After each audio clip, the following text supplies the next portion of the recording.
Hey, this is Stephen Platinum, your friend in wrestling with Platinum versus Smackdown. This is from February 19th, 2021. I watched this not a little, a lot later than I usually do.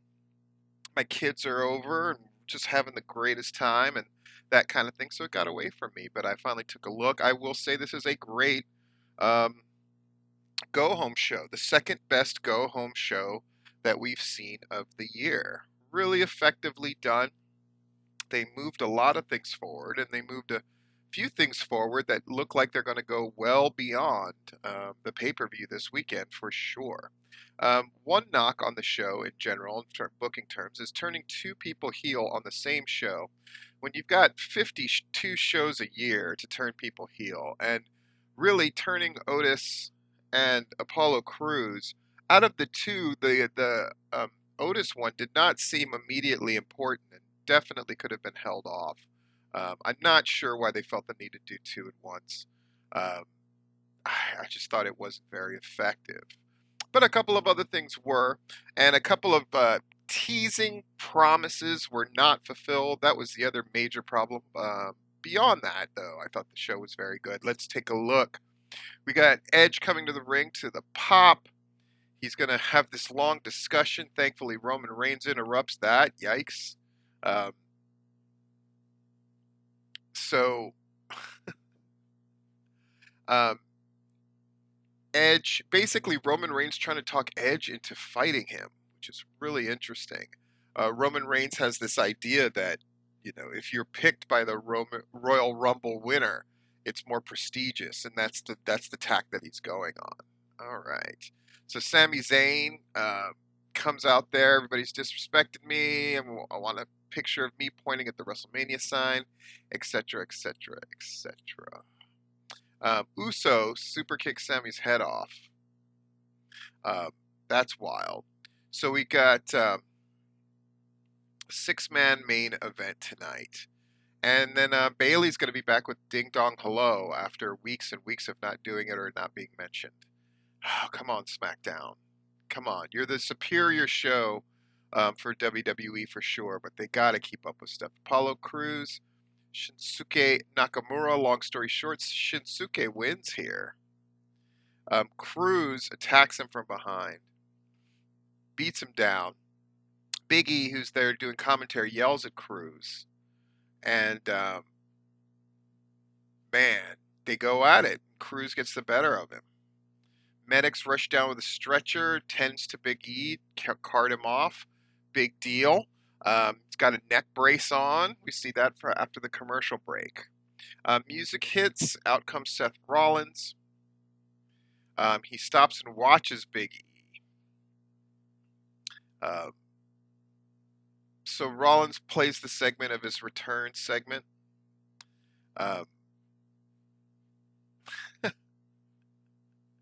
uh, he says he had emotional trauma last week and he's suffering and it's unacceptable in the workplace. So he's playing the part of lawyering up as a heel thing, which definitely works. This is a very long segment, but at least it works in that he talks about Cesaro here, which makes sense since he attacked him last week. We get more hype for the main event six-man. We see Kevin Owens backstage. Edge approaches him and gives him props. Owens talks about he keeps getting close to the title, and all he can do is think about winning it from him. They both agree that it would be cool if they faced each other at WrestleMania. Edge wishes him luck. We see Big E at the back of the ambulance still on the stretcher, so that's the big angle that we're putting over. All the more reason that they should not have turned Otis heel to put a bigger emphasis on Apollo Crews doing it. Riot Squad against Natalia and Tamina Snuka in the Who Cares match of the night. But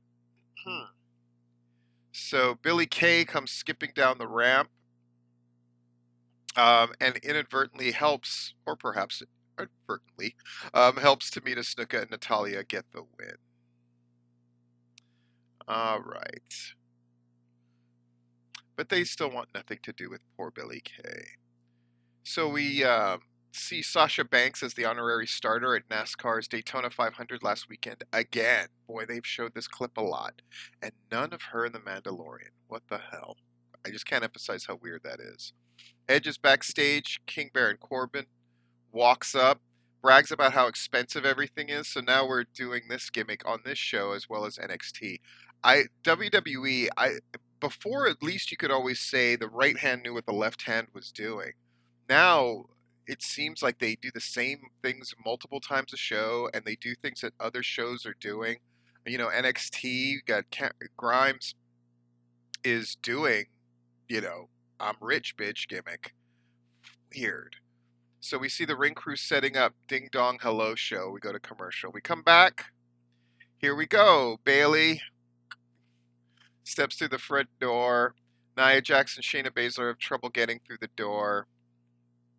They get their mandatory joke kind of out of the way about the whole thing.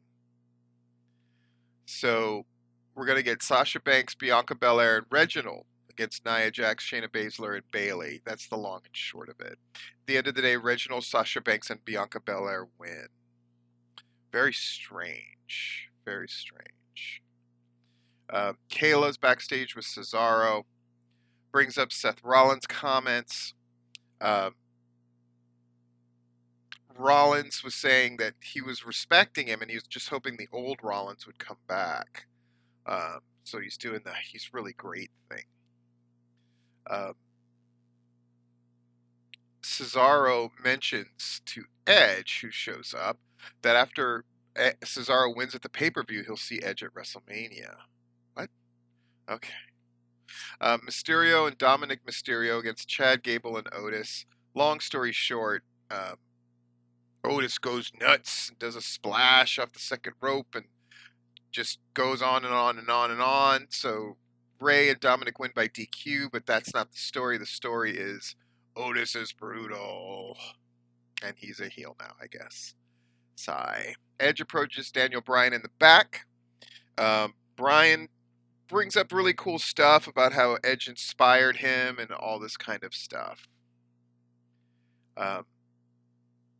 And implies, you know, a match between the two of us is long overdue. And Edge is like, yeah, that's true.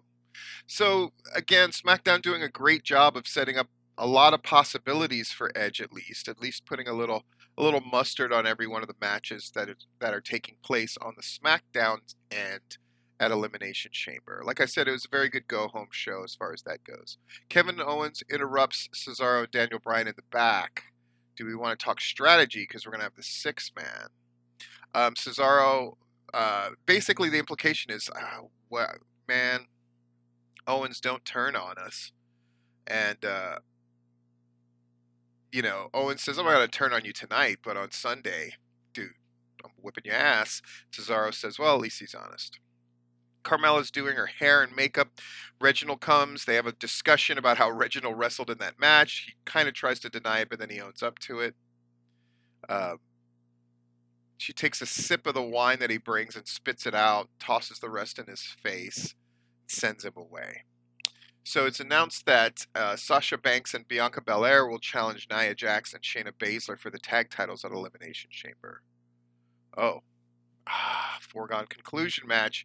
Is this where Bianca Belair and Sasha Banks set up their thing? One would hope. Main event, Sami Zayn, King Baron Corbin, and Jey Uso against Cesaro, Daniel Bryan, and Kevin Owens. See what they did there? They managed to give us a main event that feels sort of main event-y, though they are falling in love with that six-man, just as AEW does. But it doesn't seem quite as big of a deal as when AEW does it, just saying.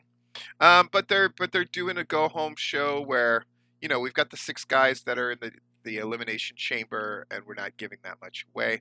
The match is very good for what it is. Daniel Bryan, Cesaro, and Kevin Owens managed to win here from Sami tapping out to the yes lock from Daniel Bryan. Holy crap, Daniel Bryan beat somebody. Cesaro gets super kicked by Uso, and Edge delivers a big spear to Uso, and then Reigns appears out of nowhere and takes Edge out with a spear of his own.